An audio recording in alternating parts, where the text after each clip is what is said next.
Earl Sweatshirt is in the room, everybody. I'm really happy to see you again. I love the fact that, whenever you release something special, we get a chance to dive into it and just catch up on life and get another postcard and then move on. How you been? I've been good. I've been busy. Yeah. Yeah. Putting records out will do that. That one, and then and family. And then yes, there's a baby. Yeah. You're on the new balancing act between kind of raising a family and continuing to raise your passion. Yeah, for sure. It's real. Like I'm calibrating right now. What time did you get up this morning? Bro, anytime. Pick a time from this morning. Yeah, I right. was up at that time a little bit. The exhaustion is a thing. It's real. It's just hitting me. Like we just did the drop and everything, and I was like kind of traveling a bit to do press, and then pulled up on someone else to do like a show, but like kind of being in motion. Yeah.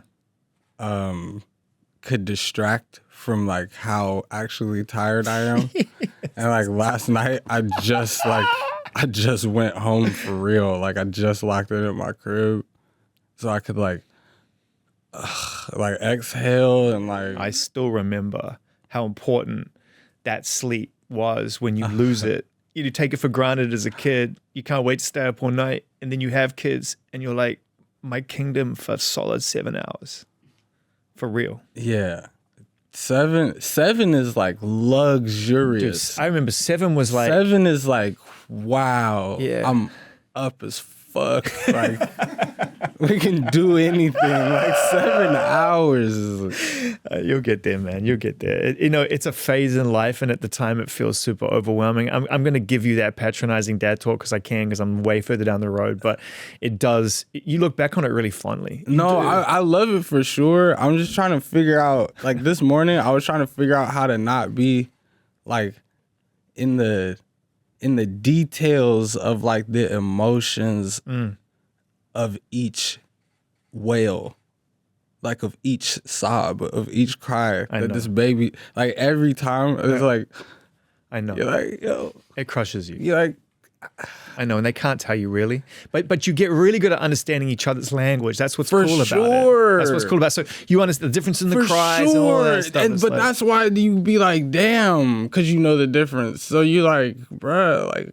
Well, you just got home as well, so the cries that really are just like, I'm just in a shitty, like the baby, like I'm just in a shitty mood. Like, don't take it personal. I'm not really like having an emotional crisis. Sound like an emotional crisis to you because you've been away. So you come in, you're just it's my emotional crisis, not her emotional crisis. Yeah. It's my emotional crisis when that one is happening. Yeah. I think that's the whole thing. It really be the test on the parent. Like, where are you at, like emotionally? Oh, for sure. Yeah, because that's I spent really the 3 thing. years answering that question when I became a dad. I was not emotionally there. It took me a while. You gotta fix up, look sharp pretty fast. Yeah. I think I just talked about it with the New York Times the other day, but like, bro, having to like smile. Yeah. Like for a baby's development, like having to. And that comes in like, because you've smiled a few times in my company. I always take it as a compliment. It makes me feel very happy when you do. But you're right. Sometimes when you're tired or you got shit going on, you're like, I haven't smiled in the last hour. I need to get a smile out. Yeah, and you're like, I was of the opinion before I learned about the still face thing. I'm like, yo, we gotta show these people that this shit is real. We gotta show these babies that shit is real in life. Like, I'm your father. I'm straight facing you. I'm fucked up right now. I'm straight facing you. I'm not good right now. We getting gas. It's too soon for that, I think. Maybe they can't really that comes handle later that. in life. Like maybe just force the smile out. Yeah, they got to see the smile. I haven't seen a forced smile from you. Can you just give me the forced? I can't really force. One thing about me, I can't. You can't force anything. I can't force it. You can't force So it's got to be real. Once I took it in, like, oh, for this child's development. Yes. Then it's a real smile. It's not. It's like I'm happy as fuck to be not impeding your development. Right. Like, so you found a purpose for you. Basically, you gave yourself a good purpose to smile. Absolutely. This is the beauty of being cornered by children into being better. Congratulations, you've swerved everybody and your kid caught you. Now Yeah. you're stuck. Literally. Life gets you eventually, You bro. gotta just be genuinely like pretty chill. Live, laugh, love. How prophetic an album title that is. And, you know, when you started it, it was the irony of society. And now it's almost at times the irony of your own life because things are overwhelming. And it's like, shit, you got to be able to laugh at it. I think humor is a really important part of living, even when shit doesn't seem funny. For sure. For sure. It's definitely the way out. I want to get into it, man. 11 songs, 24 minutes. I love every single note and every second on this record. It's tight, and you really made it count in the last few years of figuring out what it is that you wanted to say. So I guess the question is, when did you start? Like, when did you realize that it's not just about creating and doing it for the moment, but this could be a body of work. This could be something I might want to put my name on and put out there. When did it take shape or start? I put all of my eggs in the basket of music, so I don't really like leave an option for myself to just like kind of. I mean, I leave room for myself to just every day I like have to make music or interact with music, but I definitely am like working with direction, like on all of the music. I think in a way that I like haven't before. Mm-hmm. And so I guess I just say that to say I always know there's gonna be a album. I just don't know what it is. Yeah. And then I kind of wait and listen to myself and hear the things that I'm like interested in and hear the things that are becoming recurring themes and exciting me. And then I'm like, and then I see where the songs are starting to land and like the themes and everything, see how they're working with each other, see what pairs of songs I like. And then like with this one, Exhaust was first. It's so funny. I was about to play that first. Yeah. Because to me, it feels like even though it's at the end, it was almost like a tribute to the fact that it holds such an important role in this record. For sure. You tell a lot of your truth on that song. The music is very nurturing and soulful. Mm-hmm. That one came first, and I think it like definitely anchored everything and gives in a story. It's like, okay, we know it, now we got the ending. Yeah. And then like, let's see. Yeah, because you even cap it. You even say at the end, you're like, at the end of the day. At the end of the day. Yeah, end of the day. And then even the title, like Exhaust, like driving off into the sunset, like the exhaust pipes. Like it's like, and then exhaustion, like getting to the end. At the end of the day, it's really just you and whatever you think. I'm emailing you straight. Oh, yeah. So there you have it. What a beautiful way to finish an album. For sure. So there you have it. Because it's not like this definitive mic drop thing. It's a very generous statement. So there you have it. If you look at it on paper, it's just a beautiful thing to say to somebody, man. So, but it can also be kind of throwaway too. Well, it's if you follow the words too, the phrase before it is like, I'm airmailing you strength. Yeah. And it's like, so there you have it. Yes, it's yours. Yeah, like you have it. I know you rap your ass off, bro. You're a fucking amazing rapper. But sometimes when I listen to you in songs, I feel like it's a different kind of prose. It's a different kind of approach because I don't feel like you're coming at it with like a hot 32 or a hot 64. Sometimes I feel like I'm listening to a poet. Sometimes I feel like I'm listening to just a free thinker, and it sometimes doesn't even need to rhyme sometimes for me. I'm obsessed with this shit in a way where I know that I'm a little bit shot out. So the things that kind of excite me are like rule bending things, you know what I mean? Or like, I forget the other day I was trying to rhyme like cane corso and like something really weird, you know what I mean? Like I like doing that shit, you know what I mean? Like, you know the one interview with Yasin where someone's like, nothing rhymes with orange. And he's like, a lot of things rhyme with orange. Yeah. I fuck with like finding things that rhyme with orange. You know what I mean? Yeah. I also love, and this is a 90s throwback, I love rappers like Sadat X from Brand Nubian who just didn't used to sometimes finish with a rhyme. Yeah. He'd just go, check it out now. And he just put a placeholder in. It didn't rhyme, but he'd just say something that sounds so rhythmically Prodigy. perfect. Yeah, exactly. Like, Prodigy will get that. But a lot of times there's like stuff where it doesn't have to be like a direct like rhyme. You find the sound in another word. Or even just the intention.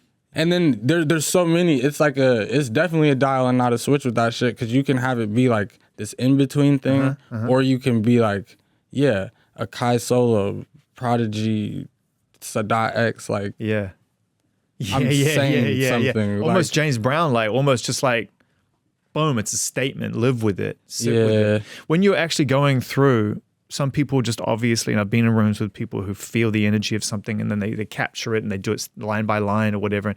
I've never asked you this, man. How do you actually get it down on paper? How do you get it ready to be able to perform? Like, what's your process of writing? I write pretty.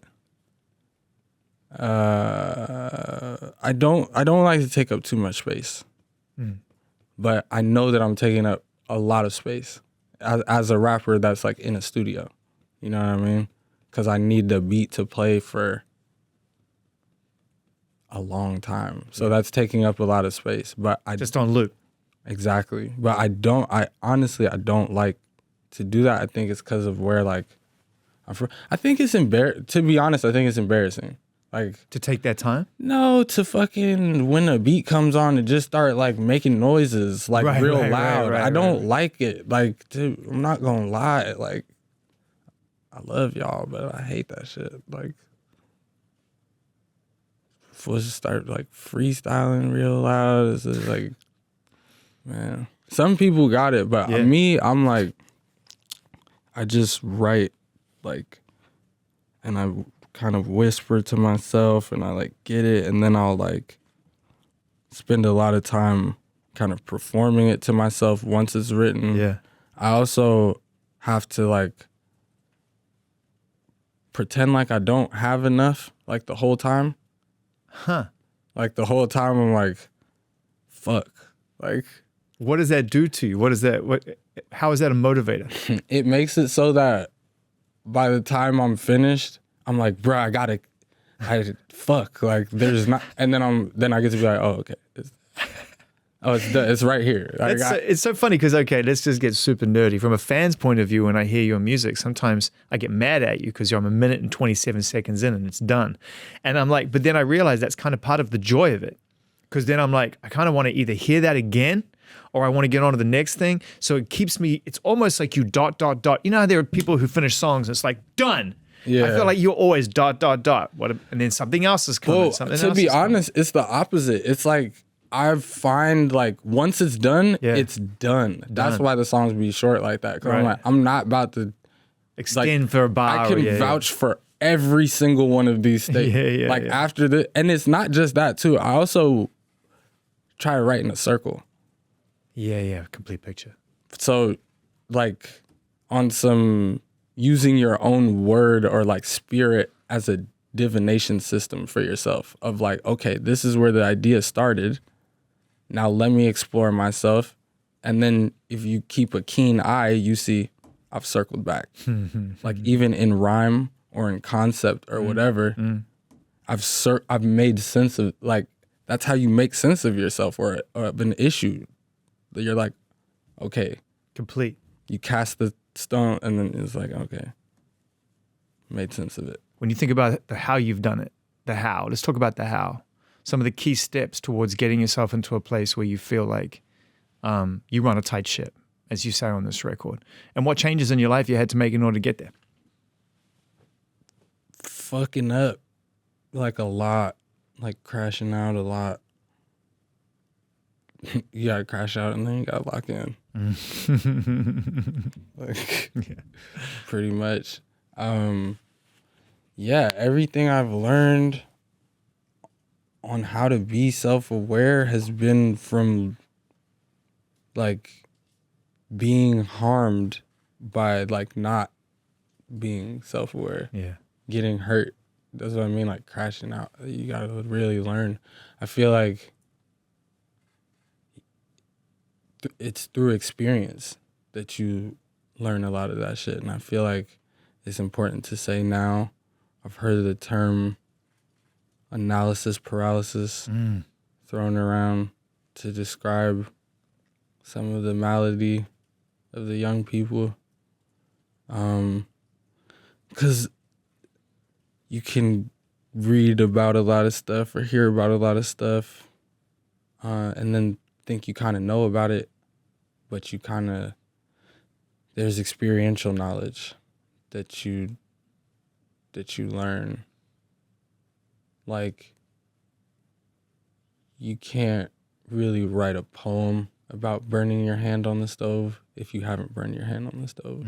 But you can read about what burning your hand on the stove does and tell someone, like, yo, if you put your hand on that stove, it's going to burn. But the person that put their hand on that stove is going to say something a little bit more nuanced. Yeah. Yeah, it's going to have more feeling. Yeah. And the experience. And detail. And detail. Like funny details even, like the smell of your hand when it's burning, or just like other things that you were thinking about while your hand was burning. It's just a full, like you said, like a complete thought. The curiosity of life, man, it's something that, like, you know, my biggest fear, especially as I move on and get older in my life, is I'm going to keep telling the same stories. For sure. That's my biggest fear, is like, man, I've told that story 85,000 times in my lifetime. Like, man, I need new stories. Yeah. But I feel like this is going to be like super annoying, but there's only really one story like on earth that gets retold so many different ways, which is like figuring it out. Making sense of this shit. Like, literally, that's it. Everywhere. Yeah. You gotta have the same story. Like, you gotta have the same stories, or else, like, who are you? Like, why? Like, that's so sketchy if someone just only has brand new, different stories all the time. That is fucking crazy. I do not trust a nigga though. That's crazy. I just want to add stories. Yeah. I don't mind telling some of the classics. I just need to be harsh on what exists inside the canon. It's real. I mean, you find out about who you are because you pay attention to what themes keep recurring, right, like in your own right conversation. Getting back to that self-awareness, like that. And also who you have around you as well. I think the who is really important too. The who you choose to bring into your life as well. For sure. There's some beautiful reflection on this record, and I don't really talk about relationships too much in my job because I focus a lot on music and what inspires the music. But it's inspiring on this record that you found some grounding in somebody in your life who keeps it honest with you. For sure. So let's just talk about, in tribute, not in any further other reason, about the importance of finding someone in your life that's the closest person to you that you want to start a family with, who sees you for you and doesn't mind calling you out on the shit that's unacceptable. One thing that was liberating for me is that she took an interest into, like, the details of what I was saying, like, of where she saw and sees where I put all of myself, which is into this music shit. And so she, like, in a way that I hadn't experienced with anybody else, really, like, endeavored to, like, meet me there and hear me there and, like, see me there. And didn't just see you as an artist or a performer. Is that what you're saying? Respected it. Yeah, right. Actually respected on some, like, artist to artist shit. Yeah. It's actually the opposite. It was actually like, yo, what? What did you say? Hold on. Like, where with that is, like, not always gonna be the case. You know what I mean? You're gonna see that you're ear beating someone. You know what I mean? This is the case of being a dating musician. You know what I mean? People, you could ask people. I know their reports are all the same. People that date musicians, like, fuck. I don't want to hear this weird demo. Like, for the 50,000th time. Yeah. Like, that's a love language that she speaks with me. You know what I mean? It's music, and it's, like, real. She's like that. It's a real, like, that she has for it. That, like, made me feel safe and seen and like big.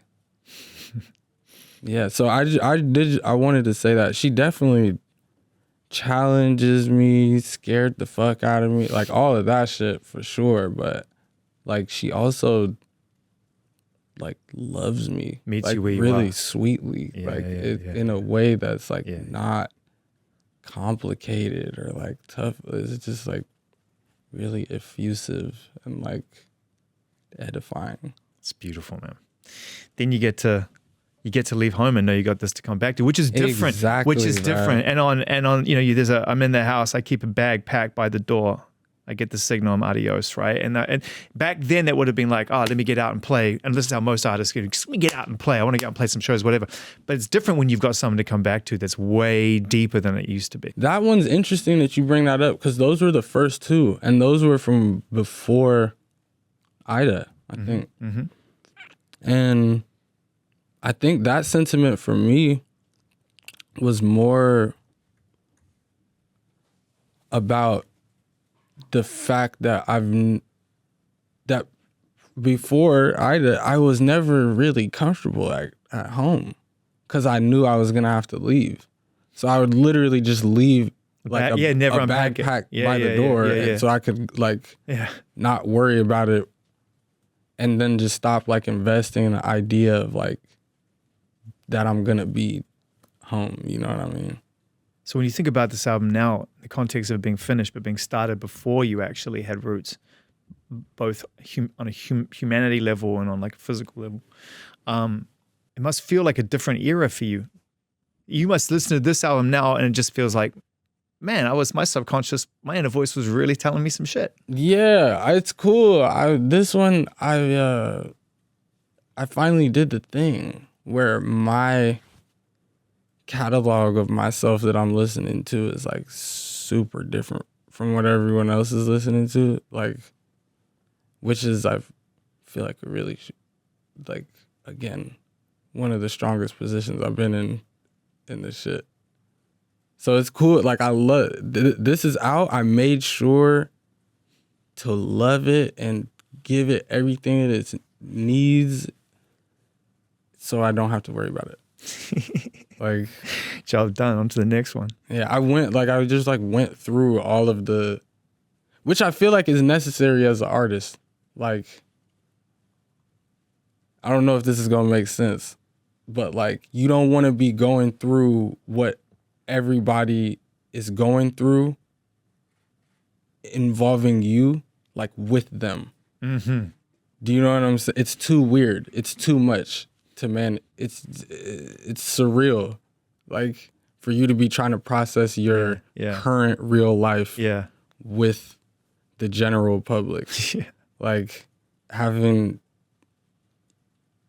my feet down, I guess, or my identity be somewhere else that's not being interacted with is like very nice. Do you reflect? Are you a reflective person? Yeah, for sure. But I think because I have old parents that worked in the thing, I definitely felt entitled to being older and doing music.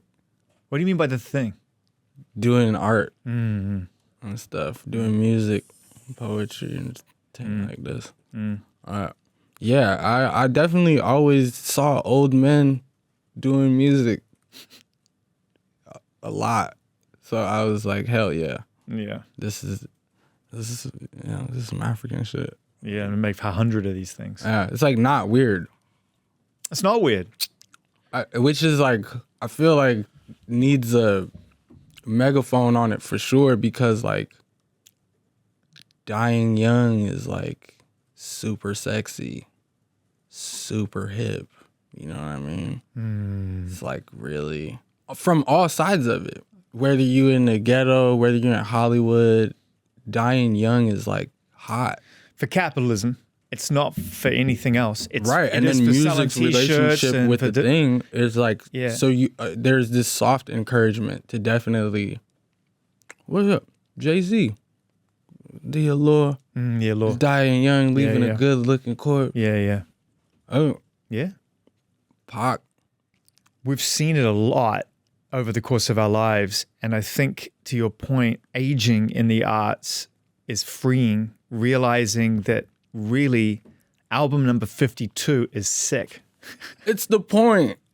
It's the album number 52 is the point when you're like out of your prime and you're 52 freeing, I think. And you're trying to catch up with what these niggas is on that's 17 and it's kind of weird, but it like kind of works for the ones that weirdly keep up with you because their grandpa likes you or whatever.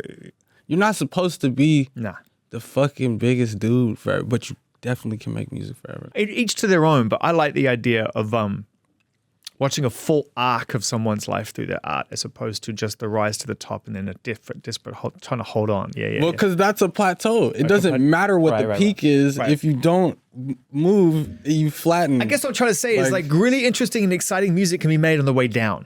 For sure. And then you should probably increase your ups and downs to make more music. Rapid up and down will create a straight line. Frequency, yeah. A tight frequency. Do you get what I'm saying? Like it becomes less crazy. Like if you do this big one, drop, it's a long way to go down. Yeah. So scary. But if you're, I'm dead. Wow, crazy. I'm dead. I'm happy. I'm tired. Like a baby. Yeah. Then you're fresh. Yeah. You're just like. You're seeing that all the time right now with your little one. I'm really excited. I'm really mad. Yeah. I'm really hungry. I'm really sleepy. None of this feelings are fleeting. Feelings doesn't matter. I need to eat. I need to fleeting. shit. I need to sleep. Smile at me. What role does music play in your life when you're not making it? All day. All day, every day. All day, every day. What are you listening to right now? I know it's hard to pick names of artists off top. At least I can't off the top of my head, but just a vibe. I'm listening to 454 a lot. Listening to Nyante. Listening to Atlanta underground stuff. Like B6 and like Rocket and stuff. What else am I'm listening to Mike Shab. You were talking on the podcast, I checked that out, and you were saying that like what I took from the conversation thread was that we're at a time right now where a certain era of artists 10, 15 years ago that changed the landscape, altered the way that we listened and moved with things, whether you realize you're doing it or not. I loved hearing that you accept that you did now, and it's amazing. That's what legacy is. It's what living long life is. It's what live, life, laugh is all about, right? Like accepting the good shit that we did and acknowledging it. But that I feel like we're on the verge of like, we need another burst of energy, right? Like it never stops, never dies. It hasn't come to an end, but we're on the precipice of something new, I feel. I wouldn't say precipice. I feel like we're in the eye of the storm of the new shit. It's all around. There's so much new shit. There's so many relatively new sounds. Ooh, because what I didn't account for, there's cool regional shit. That's like, that kind of had gone away for a minute through the homogeneity of kind of some slang and stuff and culture and clothes and shit. But there's some regionality that's back that's cool. That makes you feel the same way, in a way. 'Cause I think hip-hop has this first generation of truly old people now. It's a baby art form. So it has its first 60-year-olds, 70-year-olds. This is his first batch of them. Well, you heard Kendrick on the Clips record talking about I have to give half my royalties to Rakim. I mean, that's a nod to a true original who's now at that point in his life. As no one's ever going to discount the God MC, but I mean, to your point, God willing, going to grow into his old age and see what he created with his friends really kind of alive. But I feel like it's super. So while we're talking about them age of people, it's super important, I feel like, for us as we age to not do this thing of like not understanding each other. That's like impossible. You can't do that, or else it like kills the thing or opens it up to like viral infection. You gotta like, the elders have to reach back and endeavor to understand the youth, because if they don't, then they just turn in to the same old people that they was rebelling against when they was 20, wearing mesh shirts, selling crack and shit. Like, being edgy, having a Jerry curl, gangster rap. Like, just because it's not the exact same thing don't mean that niggas is not doing their exact same thing. So you can't treat niggas like you don't understand who they are or what they're doing. I always appreciate when the door opens, you walk in, you bring your truth wherever you are. God bless to you and your family. Congratulations on becoming a family man. It's a beautiful journey, man. It's the only journey that really matters. Thank you, my brother.